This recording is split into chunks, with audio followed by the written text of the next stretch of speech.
Hello viewers, আপনারা দেখছেন take সমাধান অনলাইন ইউটিউব চ্যানেল। বন্ধুরা, আজকের ভিডিওর মাধ্যমে আপনাকে জানাবো ইডিস্টিক 2.0, যেটা এই 6 নভেম্বর লঞ্চ করা হয়েছে। আগে ছিল ইডিস্টিক 1.0। সেই পোর্টাল থেকে কিভাবে আপনারা ডোমিসাইল সার্টিফিকেট বা ইনকাম সার্টিফিকেট বা লোকাল রেসিডেন্স সার্টিফিকেট অ্যাপ্লাই করবেন, এইগুলো নিয়ে কিন্তু ভিডিও আপলোড করা হয়েছিল। তবে যেহেতু 2.0 যে নতুন পোর্টাল সেটা লঞ্চ করা হয়েছে, এখানে কিছু অপশনের কিন্তু চেঞ্জ করা হয়েছে, অর্থাৎ কিছু মডিফিকেশন এবং ডকুমেন্টস আপলোডের কিছু সিস্টেমে চেঞ্জ করা হয়েছে। তো আজকের ভিডিওর মাধ্যমে কিন্তু আপনাকে ইডিস্টিক 2.0 থেকে দেখাবো লোকাল রেসিডেন্স ডোমিসাইল সার্টিফিকেট কিভাবে অনলাইন থেকে অ্যাপ্লিকেশন করবেন এবং কি কি ডকুমেন্টসগুলো আপলোড করতে হবে, ডকুমেন্টসের সাইজ কত কেবি হবে এবং সমগ্র অ্যাপ্লিকেশন পদ্ধতি থেকে শুরু করে কিভাবে আপনার অ্যাপ্লিকেশনটা পরবর্তী সময়ে যখন অ্যাপ্রুভড হয়ে যাবে সেটা ডাউনলোড করবেন, তার স্টেপ বাই স্টেপ কিন্তু এই ভিডিওর মাধ্যমে আপনাকে দেখিয়ে দিয়েছি। সুতরাং অবশ্যই ভিডিওটি কিন্তু প্রথম থেকে শেষ পর্যন্ত দেখতে থাকবেন। তো চলুন সরাসরি চলে যাব আমরা কম্পিউটার স্ক্রিনে, সেখান থেকে জেনে নেব বিস্তারিত তথ্যগুলি। তো বন্ধুরা, প্রথমে আপনারা যেটা করবেন, ইডিস্টিক 2.0 যে ভার্সনটি আছে এটাতে লগ ইন করে নেবেন, যেমনটা আমি লগ ইন করে রেখেছি। এরপরে দেখতে পারবেন সার্ভিসেস, এখানে কিন্তু একটা ট্যাব দেওয়া হয়েছে, এই সার্ভিসেস ট্যাবে ক্লিক করবেন। এরপর এখান থেকে সার্টিফিকেটস এই অপশানে আপনারা ক্লিক করে এখান থেকে দেখতে পারবেন লোকাল রেসিডেন্স ডোমিসাইল সার্টিফিকেট, এই অপশানটায় আপনাকে ক্লিক করতে হবে।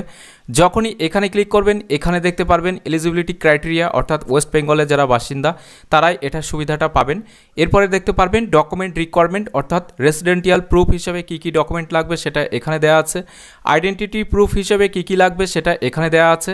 এছাড়াও বার্থ প্রুফ এবং ফটোগ্রাফ, এই 4টি ডকুমেন্টস কিন্তু আপনাকে ম্যান্ডেটরি এবং মাস্ট আপলোড করতে হবে।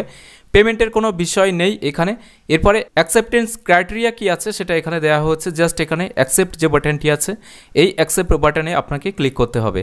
এখানে আপনাকে স্যালুটেশন সিলেক্ট করবেন, মিস্টার নাকি মিসেস, বা আপনার ক্ষেত্রে যেটা হবে সেটা সিলেক্ট করবেন। ফার্স্ট নেম যেটা হবে সেই ফার্স্ট নেমটা আপনারা এখানে লিখে দেবেন। যদি মিডিল নেম থাকে অ্যাপ্লিকেন্টের তাহলে এখানে লিখবেন। তো এটা বলে রাখি, অ্যাপ্লিকেন্ট বেসিক ইনফরমেশন, অর্থাৎ যার নামে এই সার্টিফিকেট হবে তার নামটিই দিতে হবে। এরপরে লাস্ট নেম যেটা আছে সেই লাস্ট নেমটা আপনারা এখানে লিখে দেবেন। এরপরে ডেট অফ বার্থ, এই ক্যালেন্ডারে এখানে ক্লিক করে কিন্তু আপনারা এই জায়গাতে ক্লিক করে জন্ম সাল যেটা আছে সেটা সিলেক্ট করবেন। এরপরে মাস সিলেক্ট করবেন। এরপরে দিন যেটা আছে সেটা সিলেক্ট করে এখানে দেখতে পারবেন অটোমেটিক বয়সটা কিন্তু চলে এসেছে। এরপরে যে অপশানটি আছে সেটা হলো এখানে দেখতে পারবেন জেন্ডার মেল নাকি ফিমেল সেটা সিলেক্ট করতে হবে। তো আমার ক্ষেত্রে যেটা সেটা সিলেক্ট করেছি। এরপরে এখানে মোবাইল নাম্বার এবং ইমেল আইডি দিতে হবে। এগুলো মাস্ট অ্যান্ড ম্যান্ডেটরি কিন্তু আপনাকে দিতেই হবে। তো চলুন এখানে আমার মোবাইল নাম্বার যেটা সেটা আমি এখানে দিয়ে দিচ্ছি, আপনার ক্ষেত্রে যেটা হবে সেটা আপনারা এখানে দিয়ে দেবেন। এটা দেওয়ার পরে ভেরিফাই যে বাটনটি আছে এই ভেরিফাই বাটনে আপনারা ক্লিক করবেন। ভেরিফাই বাটনে ক্লিক করার সাথে সাথে আপনার রেজিস্টার্ড ফোনে কিন্তু একটি ওটিপি যাবে, যে ওটিপিটা আপনাকে এখানে ইনপুট করতে হবে। তো আমার ফোনে ইতিমধ্যে ওটিপি চলে এসেছে, যেটা এসেছে সেটা দিয়ে আমি ভ্যালিডেট এই বাটনে ক্লিক করলাম। এখানে দেখতে পারবেন মোবাইল নাম্বার ভেরিফাইড সাকসেসফুলি। এরপরে ইমেল আইডি চাওয়া হয়েছে, তো আপনার যে ইমেল আইডিটা হবে সেটা আপনারা এখানে দিয়ে দেবেন। তো ইমেল আইডিটা দেওয়া হয়ে গেলে বাইরে একটা ক্লিক করবেন, এটা কিন্তু আর ভেরিফাই করতে হবে না, জাস্ট ফোন নাম্বার যেটা সেটাই আপনাকে ভেরিফাই করতে হবে। এখানে আধার নাম্বার চাওয়া হয়েছে, এটা কিন্তু ম্যান্ডেটরি নয়, আপনি চাইলে দিতেও পারেন অথবা এটা ছেড়েও দিতে পারেন। আমি আপনাকে রিকমেন্ড করব আপনারা এখানে আপনার যে আধার কার্ড নাম্বার সেটা ইনপুট করে দেবেন। এরপরে পেজটিকে স্ক্রল ডাউন করে আপনারা নিচে চলে আসবেন। নিচে আসার পরে দেখতে পারবেন অ্যাপ্লিকেন্ট পার্মানেন্ট অ্যাড্রেস চাওয়া হয়েছে। অ্যাড্রেস লাইন 1-এর এখানে আপনার যে অ্যাড্রেসটি হবে সেই অ্যাড্রেসটি আপনারা এখানে সঠিক লিখে দেবেন। এরপরে যদি 1 নম্বর এই কলমের মধ্যে না ধরে সেক্ষেত্রে 2 নম্বর কলমে আপনার সমগ্র অ্যাড্রেসটি আপনারা লিখে দেবেন। এভাবে আমি ডেমো হিসেবে দেখানোর জন্য দিয়ে দিচ্ছি। এরপরে পিনকোড আপনার ক্ষেত্রে যেটা হবে সেই পিনকোডটা এখানে ইনপুট করলে এখানে কান্ট্রি এবং স্টেট অটোমেটিক চলে আসবে। এখান থেকে ডিস্ট্রিক্ট যেটা হবে সেটা আপনাকে সিলেক্ট করতে হবে। সাবডিভিশন যেটা হবে সেটা এখান থেকে সিলেক্ট করবেন। রুরাল নাকি আরবান সেটা সিলেক্ট করবেন। আপনার ক্ষেত্রে যেটা হবে সেটাই সিলেক্ট করবেন। আমি যেহেতু আরবান করেছি তাই এখানে ব্লক মিউনিসিপ্যালিটি যেটা আছে সেটা আমি সিলেক্ট করলাম। এখান থেকে মিউনিসিপ্যালিটির নাম, এরপরে এখান থেকে ওয়ার্ড নাম্বার যেটা সেটা সিলেক্ট করতে হবে। এরপরে পোস্ট অফিস কি আছে এগুলো কিন্তু অটোমেটিক্যালি দেখতে পারবেন এখানে সবই চলে আসবে। এখান থেকে আলাদা করে কিছু আপনাকে লেখার দরকার নেই, সিলেক্ট করলে হয়ে যাবে। এখানে পুলিশ স্টেশনের জায়গাতে আপনার যে পুলিশ স্টেশনের নামটি আছে সেই পুলিশ স্টেশনের নামটিই কিন্তু লিখতে হবে। তো আমার যেটা সেটা আমি এখানে লিখে দিয়েছি। এরপরে সেভ অ্যান্ড নেক্সট যে বাটনটি আছে এই সেভ অ্যান্ড নেক্সট বাটনে ক্লিক করবেন। এখানে ক্লিক করার সাথে সাথেই দেখতে পারবেন সেভ সাকসেসফুলি একটি মেসেজ দিয়ে দেওয়া হবে এবং নিচে সাকসেস দেখানো হয়েছে।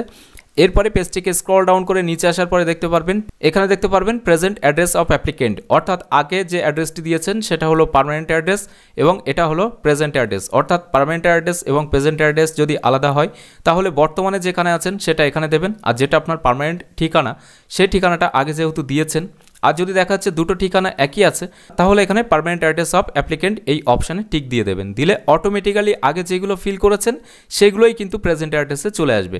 আর যদি না হয়ে থাকে তাহলে এখানে আপনারা নট সেম করে দিয়ে আলাদা এখানে আপনার যেটা হবে যেখানে আপনি বর্তমানে আছেন সেগুলো ফিল করবেন, যেটা আগে বলা হয়েছে সেম সিস্টেমে। তো আমার ক্ষেত্রে যেহেতু এক বা ডেমো হিসেবে দেখানোর জন্য করছি তাই এটা একই করে দিলাম। এরপরে পেজটিকে স্ক্রল ডাউন করে নিচে আসার পরে দেখতে পারবেন প্যারেন্ট অথবা হাজব্যান্ড ডিটেলস। তো এই জায়গাতে কিন্তু আপনার পিতামাতার যে নাম সেটা দিতে হবে। তো যারা মহিলা আবেদন করছেন আপনারা আপনাদের স্বামীর ডিটেলস দিতে চাইলে হাজব্যান্ড সিলেক্ট করবেন, আদারওয়াইজ ফাদার অথবা মাদার যার যেটা আছে সেটা সিলেক্ট করবেন। এখান থেকে স্যালুটেশনটা সিলেক্ট করে নিয়ে এখানে ফার্স্ট নেম যেটা হবে আপনার ক্ষেত্রে সেই ফার্স্ট নেম দেবেন, মিডল নেম থাকলে এখানে দিয়ে দেবেন, না থাকলে লাস্ট নেম যেটা হবে সেটা এখানে দিয়ে দেবেন। অকুপেশন কী টাইপের কাজ করে সেটা আপনারা এখানে লিখে দেবেন, আপনার ক্ষেত্রে যেটা হবে সেটা। এরপরে details of parents business of or service, অর্থাৎ আপনার প্যারেন্টস ব্যবসা করে নাকি সার্ভিস করে, আপনি যদি সেটা লিখতে চান তাহলে লিখে দেবেন, আদারওয়াইজ এটা ম্যান্ডেটরি নয়, এটা ছেড়েও দিতে পারেন। এরপরে সেভ অ্যান্ড নেক্সট যে বাটনটি আছে এই সেভ অ্যান্ড নেক্সট বাটনে ক্লিক করবেন। এখানে ক্লিক করার সাথে সাথেই দেখতে পারবেন সেভ সাকসেসফুলি পুনরায় মেসেজ দিয়ে দেওয়া হয়েছে অ্যাপ্লিকেন্ট প্লেস অফ বার্থ, অর্থাৎ লাস্ট স্টেপের কিন্তু 3 নম্বর স্টেপটি এটা চলছে।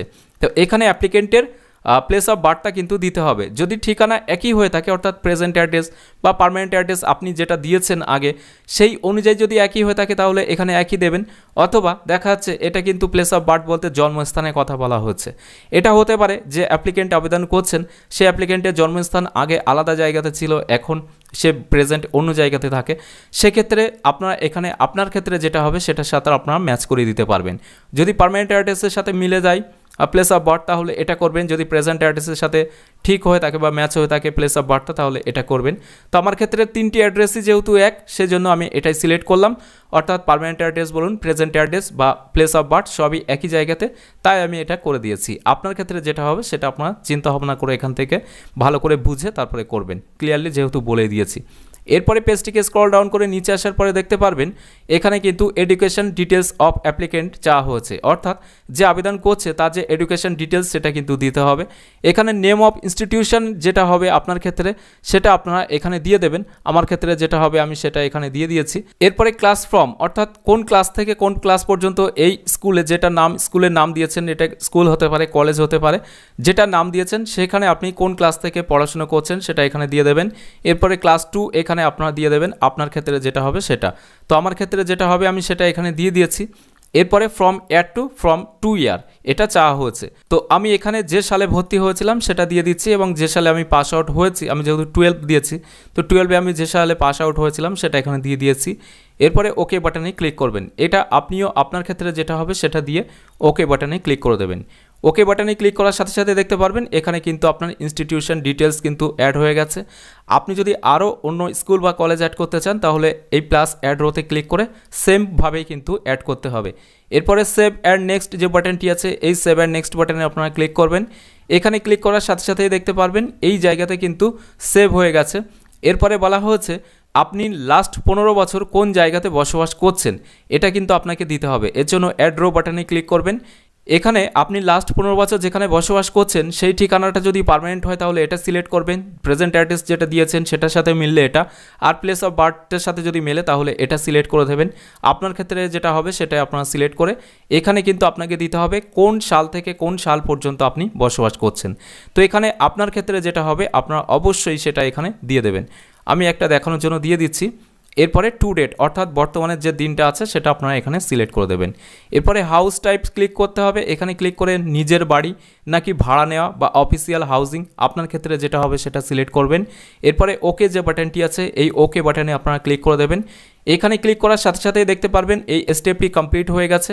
এরপরে আদার ডিটেলস চাওয়া হয়েছে, তো আদার ডিটেলসের এইখানে আপনি চাইলে এগুলো দিতেও পারেন অথবা নাও দিতে পারেন, তবে এখান থেকে কিন্তু আপনাকে 2-3টি স্টেপ দিতে হবে। তো এই জায়গাতে দেখতে পারবেন কি বিজনেস বা সার্ভিসের জন্য করছেন, নেটিভ স্টেট কী আছে, ডিস্ট্রিক্ট কী আছে, এগুলো চাইলে দিতেও পারেন নাও দিতে পারেন। এরপরে এই জায়গাতে বলা হয়েছে যে অ্যাপ্লিকেন্টের যে পিতামাতা আছে তার পশ্চিমবঙ্গ ছাড়া অন্য কোনো রাজ্যে বাড়ি ঘর বা স্থাবর সম্পত্তি কিছু আছে কিনা, যদি থেকে থাকে তাহলে এখানে ইয়েস করে তার ডিটেলসটা এখানে দিতে হবে, আর যদি না থেকে থাকে তাহলে এখানে নো করে দেবেন, এখানে আর কিছু দেওয়ার দরকার নেই। এখানে বলা হচ্ছে যে অন্যান্য রাজ্যে পরিযায়ী শ্রমিকের কাজ করে কিনা অ্যাপ্লিকেন্ট, সেক্ষেত্রে যদি হ্যাঁ হয়ে থাকে তাহলে ইয়েস করবেন, আদারওয়াইজ নো। তো আমি এখানে নো করে দিলাম যেহেতু আমার ক্ষেত্রে এমনটা নয়। এরপরে রিজন ফর অ্যাপ্লিকেশন অর্থাৎ কী কারণের জন্য আবেদন করছে সেটা আপনাকে এখান থেকে আদার সিলেক্ট করতে হবে, এবং এরপরে এখানে সেই রিজনটা আপনাকে দিতে হবে যে আপনি এই লোকাল রেসিডেন্স ডোমিসিল সার্টিফিকেটটা কেন আবেদন করতে চাইছেন।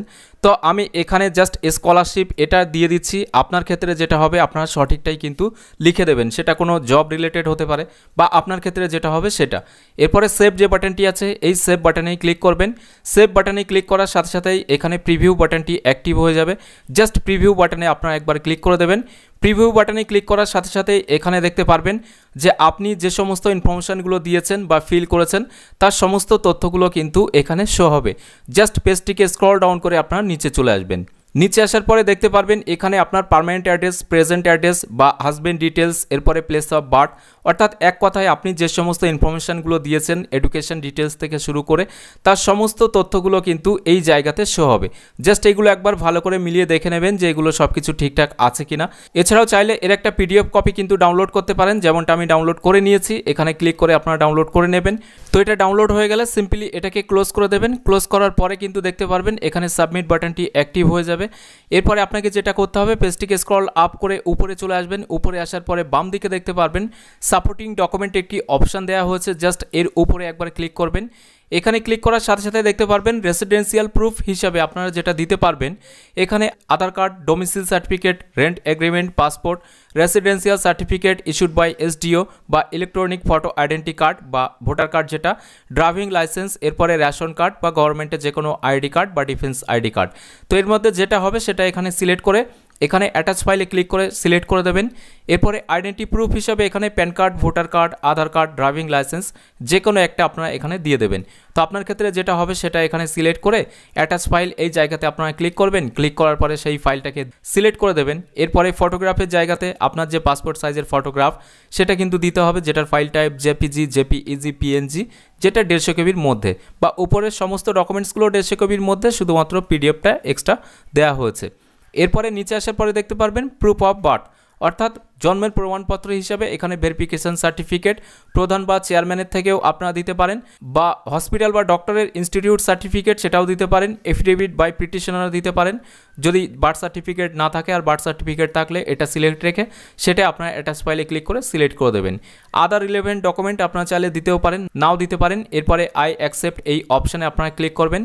ক্লিক করার পরে ডকুমেন্টসগুলো যখনই এখানে অ্যাটাচ করা হয়ে যাবে তখন সেভ বাটনটি কিন্তু অ্যাক্টিভ হয়ে যাবে। তো আমি যেহেতু ভিডিওটা আপনাদের বোঝানোর স্বার্থেই করছি, ডেমো হিসেবে দেখিয়ে দিলাম, তার জন্য আমি সাবমিট করব না। এর জন্য আমি ইউজার ম্যানুয়াল থেকে বাকি স্টেপটি দেখিয়ে দিচ্ছি। এখানে যখনই এরকম অ্যাটাচ ফাইলগুলো দেওয়া হয়ে যাবে দেখতে পাচ্ছেন এখানে কিন্তু অ্যাটাচ ফাইলগুলো সব সিলেক্ট করা হয়ে গেছে বা আপলোডেড হয়ে গেছে। এরপরে সেভ যে বাটনটি আছে এটা অ্যাক্টিভ হয়ে গেছে। জাস্ট এই সেভ বাটনে আপনাকে ক্লিক করতে হবে। এখানে ক্লিক করার সাথে সাথে দেখতে পারবেন সাকসেসফুলি অ্যাটাচমেন্ট সেভ সাকসেসফুলি একটি মেসেজ দিয়ে দেওয়া হবে। এরপরে একেবারে নিচে এরপরে এখানে সাবমিট যে বাটনটি আছে এই সাবমিট বাটনেই কিন্তু আপনাকে ক্লিক করতে হবে। সাবমিট বাটনে ক্লিক করার সাথে সাথে দেখতে পারবেন এই জায়গাতে কিন্তু আপনার অ্যাপ্লিকেশন যেটা সেটা কিন্তু সাবমিট হয়ে যাবে। এখানে দেখতে পারবেন এআইএন নাম্বার যেটা সেটা জেনারেট হয়েছে, এবং এখানে লোকাল রেসিডেন্স ডোমিসিল সার্টিফিকেট এর জন্য যেহেতু অ্যাপ্লিকেশন করেছেন তাই এটা লেখা আছে। এরপরে এখান থেকে ডাউনলোড অপশানে ক্লিক করে আপনার অ্যাকনোলেজমেন্ট রিসিপ্ট যেটা সেটা আপনাকে এই ডাউনলোড অপশানে ক্লিক করে কিন্তু ডাউনলোড করে নিতে হবে। এরপরে যখনই আপনারা ড্যাশবোর্ডে চলে আসবেন তখন দেখবেন এখানে কিন্তু লোকাল রেসিডেন্স ডোমিসিল সার্টিফিকেট যেটা আবেদন করেছেন সেটা এখানে থাকবে। এরপরে এখানে এআইএন নাম্বার যেটা সেটা শো হবে, অ্যাপ্লিকেশন ডেট কত তারিখে করেছেন সেটা এখানে শো হবে। এরপরে যখনই এটা অ্যাপ্রুভড হয়ে যাবে তখন দেখবেন এখানে কিন্তু ডাউনলোড যে বাটনটি আছে এই ডাউনলোড বাটনটি চলে আসবে। এখান থেকে ক্লিক করেই কিন্তু আপনারা আপনাদের যে সার্টিফিকেট সেটা ডাউনলোড করে কিন্তু আপনারা আপনাদের যে সমগ্র কাজটি আছে সেই কাজগুলোতে কিন্তু ইউজ করতে পারবেন। তো বন্ধুরা আজকের এই ভিডিওর মাধ্যমে আপনাকে দেখালাম কিভাবে আপনারা লোকাল রেসিডেন্স ডোমিসিল সার্টিফিকেটের জন্য অনলাইনে অ্যাপ্লিকেশন করবেন, তার সমগ্র প্রসেসটি, কোন কোন ডকুমেন্টস লাগবে, সাইজ কত হবে, কিভাবে আপলোড করতে হবে তার ডিটেলসটি। যদি ভিডিওটি ভালো লাগে তাহলে অবশ্যই একটি লাইক করে দেবেন এবং বেশি বেশি করে শেয়ার করবেন যাতে সকলে এই বিষয়টি জানতে পারে। এছাড়াও এখনকার এই ভিডিওটি প্রথম থেকে শেষ পর্যন্ত দেখার জন্য আপনাকে জানাই অসংখ্য অসংখ্য ধন্যবাদ।